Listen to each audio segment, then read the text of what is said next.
¿Cómo están? Soy Cecilia Moris, presidenta del Comité de Insuficiencia Cardíaca e Hipertensión Pulmonar de la Federación Argentina de Cardiología y miembro del Departamento de Insuficiencia Cardíaca e Hipertensión de CIAT Tucumán.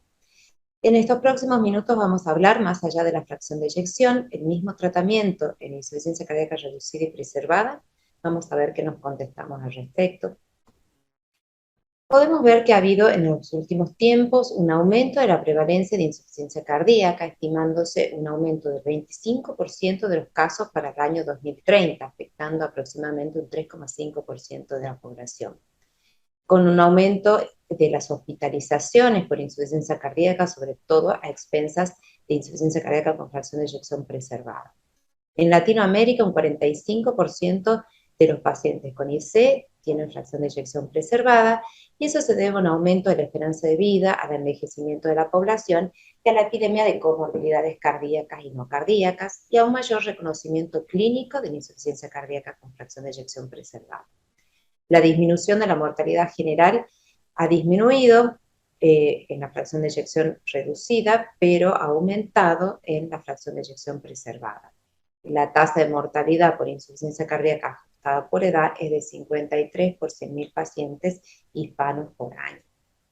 Aquí podemos ver en este gráfico cómo las curvas de hospitalización por insuficiencia cardíaca han ido disminuyendo en los pacientes con fracción de eyección de menos del 40%, y esto es por la optimización del tratamiento, mientras que ha ido aumentando en la fracción de eyección de más del 50%, que hasta hace poco prácticamente no teníamos un tratamiento efectivo. Cuando vemos la sobrevida de acuerdo a la fracción de eyección, vemos que es prácticamente similar independientemente del fenotipo de la fracción de eyección. Pero hay que tener ciertas consideraciones. Por ejemplo, el riesgo de eventos cardiovasculares aumenta en los pacientes con IC reducida y es menor en los levemente reducidos y preservados. En cambio, el riesgo de eventos no cardiovasculares es mayor en los preservados y en los levemente reducidos que en los reducidos. Eso se debe a la mayor edad y presencia de comorbilidades en este grupo de pacientes. Y la mortalidad por toda causa es mayor en los índices reducidos que en los levemente reducidos y preservados. Y esto es importante porque con esto vamos a ver cómo los objetivos de los distintos ensayos clínicos han ido variando y en algunos casos han sido evidentemente positivos, por ejemplo, muerte cardiovascular, y en otros casos no. Pero, ¿qué pasa con la fracción de eyección? Actualmente podríamos decir que la fracción de eyección forma parte del continuum de la enfermedad. ¿Por qué? Porque existen características similares que tienen tanto la preservada como la levemente reducida, y a su vez la levemente reducida con la reducida. Y también tenemos que tener en cuenta que existe trasciende, digamos, la fracción de eyección. La fracción de eyección puede estar reducida y mejorar y pasar a una levemente reducida, o la levemente reducida puede ir disminuyendo su fracción de eyección y transformarse en un fenotipo reducido, o aún la preservada, que inicialmente puede ser una IC fracción de eyección preservada, e ir deteriorándose. Entonces tendríamos que hablar de diferentes fenotipos o un continuum de la enfermedad. Cuando los dividimos entonces de acuerdo a la fracción de eyección, podemos ver acá cómo la progresión del tratamiento en los pacientes con insuficiencia cardíaca con fracción de eyección reducida ha ido mejorando en el último tiempo, y vamos a centrarnos sobre todo en estos últimos trials con inhibidores de la SGLT2 como el Emperor Reduce y el DAPA Heart Failure, que son los más nuevos. Aquí podemos ver cómo el DAPA Heart Failure se observó una disminución de la muerte cardiovascular y hospitalizaciones por insuficiencia cardíaca en forma significativa, con una disminución del riesgo relativo de un 26%. Y cuando analizamos los componentes del objetivo primario, vemos que disminuían las hospitalizaciones por insuficiencia cardíaca en forma muy significativa y la muerte cardiovascular. En cuanto al uso de empagliflozina en el Emperor Reduce, se vio resultados similares cuando se observó el análisis el objetivo primario de muerte cardiovascular y hospitalizaciones por insuficiencia cardíaca. Se vio una disminución del riesgo relativo de un 25%, y cuando analizamos el total de eventos de hospitalizaciones, tanto primer episodio como recurrente, se vio una disminución del 30% del riesgo relativo de hospitalizaciones.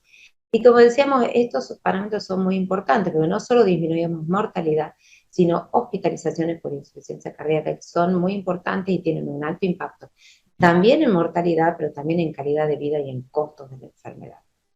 Cuando hacemos un metaanálisis de estos dos estudios, vemos cómo son altamente significativos para disminuir primero hospitalización por insuficiencia cardíaca o muerte cardiovascular, así como también muerte cardiovascular cuando unimos los datos de los dos estudios.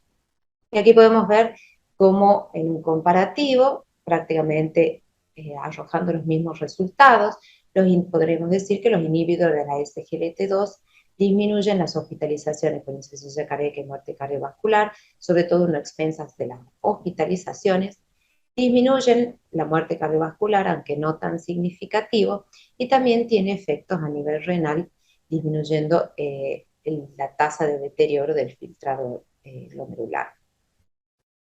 Esto ha establecido las bases del nuevo tratamiento de insuficiencia cardíaca con fracción de eyección reducido basado en los 4 pilares fundamentales, que serían el uso de los beta bloqueantes, los SARNI, los antagonistas de los receptores mineralocorticoides y los inhibidores de la SGLT2, que están recomendados como dosis única de inicio, como elección para iniciar en los pacientes de novo, porque son drogas de fácil uso, que no necesitan titulación y con pocos eventos adversos.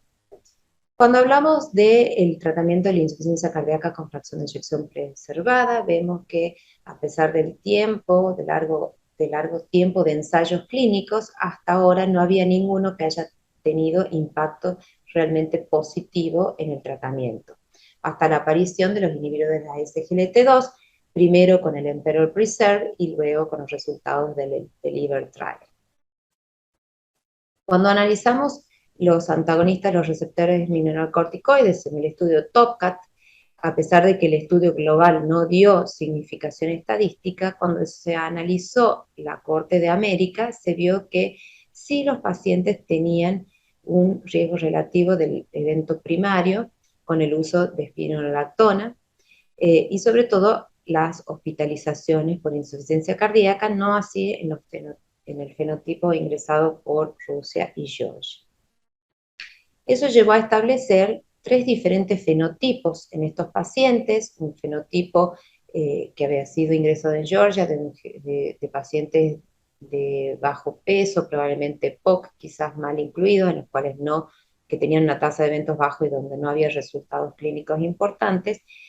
Otro fenotipo de pacientes añosos, con BNP alto, con una activación inmunológica muy importante, que tenían mayor mortalidad y en los cuales sí tenían un efecto con el uso de espironolactona, pero fundamentalmente el fenotipo 3 de pacientes obesos, diabéticos, con alta carga de inflamación, en los cuales eran muy respondedores a la espironolactona y los cuales tenían un peor pronóstico. En cuanto al uso de sacubitril y valsartán, el estudio para un heart failure tampoco se vio significación estadística en los endpoints primarios, pero se evaluó un subgrupo en el que sí tendría beneficio, en el que eran las mujeres y en los pacientes con fracción de eyección entre 45 a 57%. Y luego aparecieron los inhibidores de la SGLT2. El primer estudio fue el Emperor Preserve, el primer estudio publicado. Eran pacientes con fracción de eyección de más de 40%, pero vemos cómo se incluyeron y por un predeterminado se analizó los diferentes grupos entre 40 y 50%, entre 50 y 60% y más del 60%. Y aquí se vio cómo había una reducción del riesgo relativo de muerte cardiovascular y hospitalizaciones por insuficiencia cardíaca de un 21% de reducción con el uso de empagliflozina versus placebo. También una reducción de la primera hospitalización y hospitalizaciones recurrentes por insuficiencia cardíaca en un 27% como objetivo secundario. Y cuando se analizan los subgrupos de acuerdo a la fracción de eyección, vemos que fue significativo en todos los subgrupos analizados con menor efecto en aquellos de más del 60%. Haciendo un análisis entre los dos trials, el programa Emperor, se vio que entonces el uso de empagliflozina era altamente significativo para disminuir hospitalizaciones en todo el espectro de la fracción de eyección. Entonces podemos ver aquí en este cuadrito cómo para pacientes con fracción de eyección reducida, la empagliflozina disminuye la muerte cardiovascular y hospitalizaciones por insuficiencia cardíaca, reduce un 25% las hospitalizaciones por insuficiencia cardíaca, y en los pacientes con fracción de eyección preservada también disminuye sobre todo el endpoint primario. Por lo tanto, podemos decir que la empagliflozina puede usarse en todo el espectro de la fracción de eyección, con una duda en aquellos de más de 65%. Unos meses después se publicó el estudio de Liver con dapagliflozina en un grupo de pacientes similares al estudio del Pero-Preserve, y también se observó una disminución de los eventos en el endpoint primario de muerte cardiovascular y hospitalizaciones por insuficiencia cardíaca de un 18%, sobre todo a expensas de hospitalizaciones por insuficiencia cardíaca. Cuando evaluamos los diferentes subgrupos, vemos que esto fue significativo en los pacientes tanto con fracción de eyección levemente reducida como preservada, y a su vez en todos los subgrupos analizados. Entonces los hallazgos fueron consistentes en todos los subgrupos especificados, y cuando evaluamos en todo el espectro de la fracción de eyección, vemos que al igual que la empagliflozina, tienen un efecto en todo el espectro de la fracción de eyección. Por lo tanto, podemos decir que los inhibidores de la SGLT2 son el tratamiento establecido tanto para pacientes con fracción de eyección reducida. Acordémonos que esto corresponde más o menos a un 45% de la población con insuficiencia cardíaca. 30 millones de pacientes tienen insuficiencia cardíaca, y es una recomendación de tipo 1A. Y de acuerdo a los resultados del Liver y el Emperor, también estarían establecidos para los pacientes con una fracción de eyección del más del 40%, que corresponden a un 55% de la población con insuficiencia cardíaca, y hay 35 millones de personas en el mundo con insuficiencia cardíaca, y hasta el momento corresponden a una indicación de tipo 2A.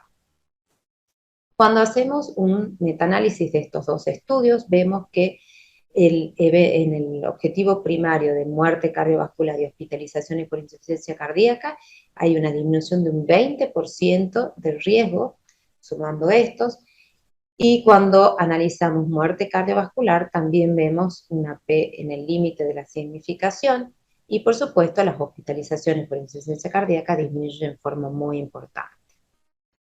Al analizar los diferentes subgrupos, vemos que tanto en los pacientes levemente reducidos como reducidos y de más de 60%, cuando combinamos los datos de ambos estudios, vemos que el impacto es muy positivo y es altamente significativo. Y así también con los diferentes subgrupos de pacientes, tanto diabéticos como no diabéticos, hombres y mujeres, independientemente del filtrado glomerular o de la clase funcional, los inhibidores de la SGLT2 son muy efectivos y significativamente efectivos. Y también analizar los eventos de calidad de vida. Esto también es muy importante. El paciente tiene un impacto muy positivo en los test de calidad de vida, se siente mucho mejor aún desde etapas tempranas del uso de la medicación. Y esto se ve en este metaanálisis, que es significativo sumando los dos estudios. Y cuando analizamos los 5 estudios, también el SOLOIST, vemos que los datos nos hablan de que realmente hay una disminución del 23% en el riesgo relativo de muerte cardiovascular y hospitalizaciones por insuficiencia cardíaca. O sea, los datos nos siguen comprobando la utilidad de esta medicación. Y también, por supuesto, como decíamos, la reducción de las hospitalizaciones por insuficiencia cardíaca. Pero cuando hablamos de muerte cardiovascular, si unimos todos estos estudios, hacemos un metaanálisis de todos estos estudios, vemos que globalmente hay una disminución de la muerte cardiovascular. Y también cuando analizamos la muerte por toda causa, que en los estudios por separado no habían dado esta significancia estadística, cuando los unimos con sobre todo los estudios con fracción de eyección reducida, vemos que en el global tienen una disminución significativa del riesgo de muerte por toda causa. Por lo tanto, podemos llegar a las conclusiones que se confirma que la empagliflozina y la dapagliflozina reducen significativamente la muerte cardiovascular y hospitalizaciones por insuficiencia cardíaca. Los inhibidores de la SGLT2 mejoran los síntomas y confieren una mejora en el estatus clínico rápidamente al inicio del tratamiento. El beneficio se extiende en todos los subgrupos, también en aquellos pacientes con fracción de eyección de más del 60% y los pacientes tratados con cualquier otra droga. Este metaanálisis que engloba 5 trials, engloba más de 20.000 participantes, son una gran cantidad de participantes, y mostraron que los inhibidores de la SGLT2 extienden la sobrevida, reducen la morbilidad y mejoran el estado clínico. Por lo tanto, toda esta vasta evidencia nos indica que debemos priorizar el uso de inhibidores de la SGLT2 en todo paciente con diagnóstico de insuficiencia cardíaca, independientemente de la fracción de eyección, del fenotipo o del entorno de atención, ya sea ambulatorio o internado. Muchas gracias, esperamos las preguntas para luego.